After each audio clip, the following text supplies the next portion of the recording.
So when running, you should always land straight under your body, because landing in front of you creates braking forces, and the further in front of you land, the greater the braking forces. So all that I just said is simply not true. But there is a grain of truth in it. It is true that a runner should not land too much in front of his or her center of mass. That is true. And yes, landing further in front of your body increases the risk of greater braking forces, which makes you less energy efficient when you run. But it only increases the risk of braking forces.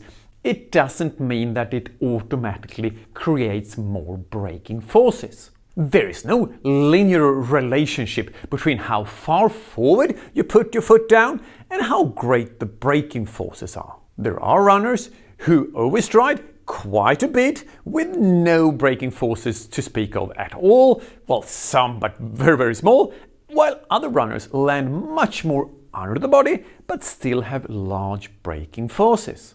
So what do I base this on? Well, since 2014 I've been testing this exact thing with my 3D cameras almost daily and several times a day, which means that I've done thousands and thousands of tests on runners, measuring both exactly to 1/10 of a millimeter where the foot lands in relation to the center of mass and how big the braking forces are.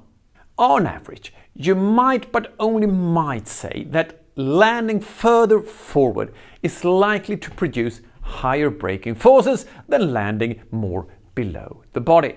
You can say that when you speak of runners as a group, but on an individual level, it really doesn't have to be that way. And it's certainly not the case that landing further under the body automatically produces lower braking forces.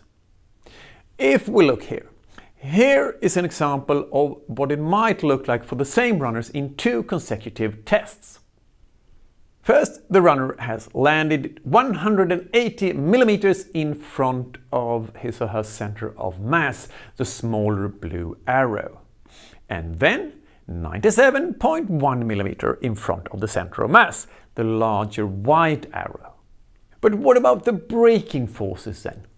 Well, the braking forces were higher when landing further under the body.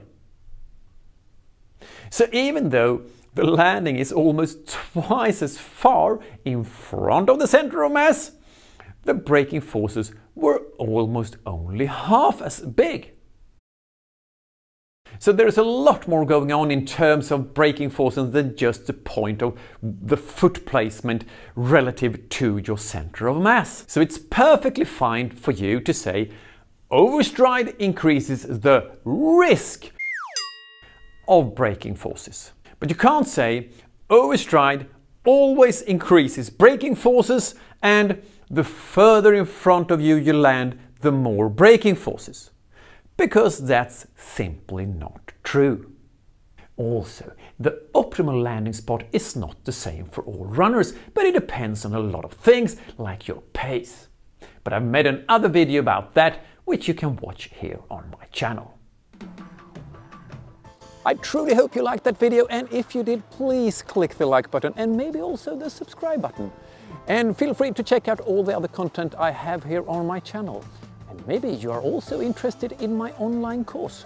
You'll find it at fredrikzillén.com.